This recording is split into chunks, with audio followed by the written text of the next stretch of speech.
Hi everyone, welcome back or welcome to my channel. My name's Lizzie and today I'm here to tell you about my latest sewing make, which is this dress that I'm wearing here.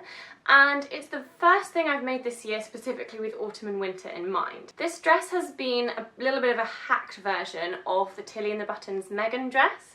And the Meghan Dress is a pattern that comes from Tilly's first book, which is this one here, Love at First Stitch. I've spoken about this book a lot before, but it's brilliant. It's so good for beginners. It teaches you lots of new skills in a step-by-step kind of way. And the Meghan Dress is a really lovely, simple pattern. So it essentially has a nice high neck, some cute little sleeves with a little bit of ruffle gathering at the top. It then goes down to be quite fitted around the bust with a few bust starts. It comes in at the waist and then skins out over your hips, and it's just a really lovely simple shape that you can make either with quite structured fabrics or with more drapey fabrics. In the book she's got sort of a couple of different versions that look really different based on the different fabric that's being used. And yeah, I just thought this was a really good base to use for what I had in mind. So I had actually some very specific inspiration for this dress, and it's a photo of Tanya Burr, and she posted a picture of herself wearing this beautiful kind of like a, not quite a mustardy yellow, maybe you would say mustardy yellow, like a yellow suede or faux suede, I'm not sure, dress. I just loved it. I saw it and I screenshotted it immediately and like saved it to my little Instagram collections, because I just thought I have to try and recreate this dress or create my own version of this dress. And then came along the fabric godmother, who I also follow on Instagram, and her Instagram is deadly. I've said this before. She always posts pictures of her new things and then it always makes me want to buy them. And when she posted this fabric, I bought it almost immediately, like within I think a couple of hours of seeing her post. It is this absolutely gorgeous sort of grey blue, like a dark grey blue faux suede.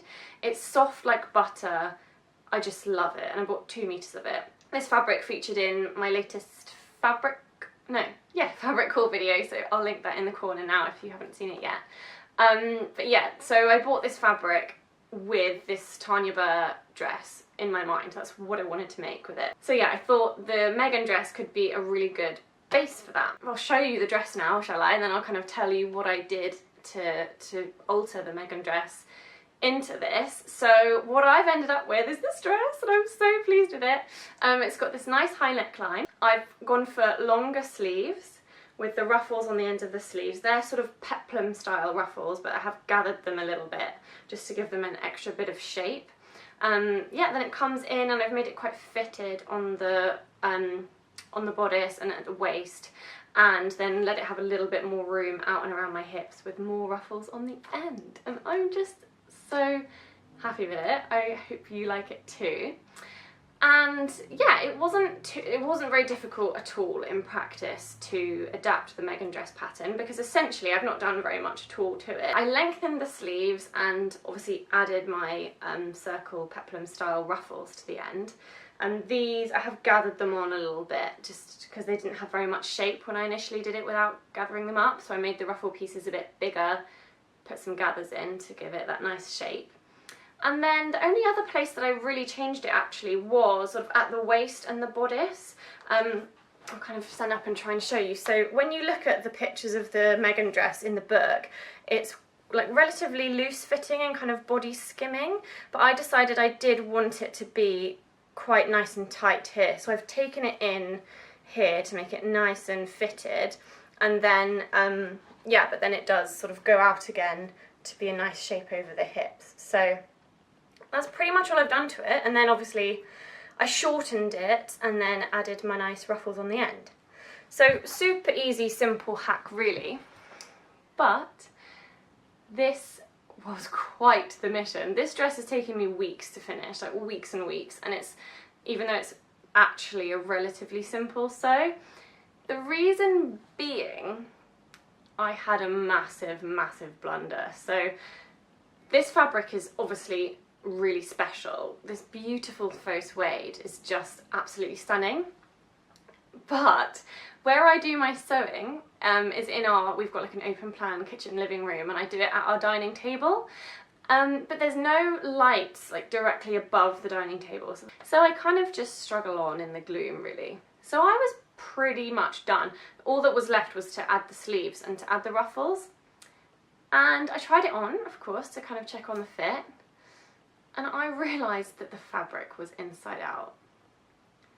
I'd almost sewn the whole dress together with the correct side of the fabric on the inside. Oh my god, I was so gutted. But then I'd put so much work into it already that I was kind of, you know, looking at it in the mirror and, you know, asking my fiance for his advice. Like, can you tell, like, is it really, you know, shall I just leave it? Shall I just have it with the wrong side? There's not really a huge amount of difference between the correct side and the incorrect side, except that the incorrect side doesn't have the lovely kind of two-tone depth to it that the correct side does. You know how when you stroke suede you get kind of the different shades coming through, and it's that really luxurious plush look to it. Well, the incorrect side of the fabric was just like one flat colour with none of that depth and richness. So in the end I decided no, I can't. It would be such a crime to use such special fabric and have the wrong side of it showing. So I unpicked it. I unpicked the whole dress and it was really soul destroying and it took ages. And then I started again, being very, very careful this time to use the correct side of the fabric. And actually we have now borrowed like a desk lamp from some family who aren't using it at the moment. So now I actually do have a desk lamp that I plug in alongside my sewing machine to make sure I can actually see what I'm doing. So yeah, that was pretty heartbreaking. But I'm so glad I persevered because I think the end result is really, really quite special. I'm so proud of it. I think it fits me really well. If you are curious to know about the exact dimensions and measurements of the ruffles that I've added, then do check out the description box below and click on the link to my blog, because I'm going to put together just a really nice simple diagram in my blog to show you the exact measurements I used to achieve these ruffles. And I actually used the By Hand London circle skirt calculator to sort of help me get my head around it too. So check there if you want to know the exact measurements I used and how I worked it out. And that's it really. So I really hope you like it. I hope you agree that it was worth the effort to start again and just really get it right. And I did spend a really long time fiddling with the fit as well. And again, I just, as much as I love the idea of just whipping up a dress in a day or in a couple of days, it has been really worth taking the extra time to get it right, because I think I'm going to get a lot of wear out of it. And I'm actually going to a friend's having like a cocktail party at their house tonight, and I think I'm going to wear it, and it's just going to be so nice to finally get to wear this dress I've been working so hard on. So thank you ever so much for watching. Let me know what you think in the comments below, and I'll see you next time. Bye!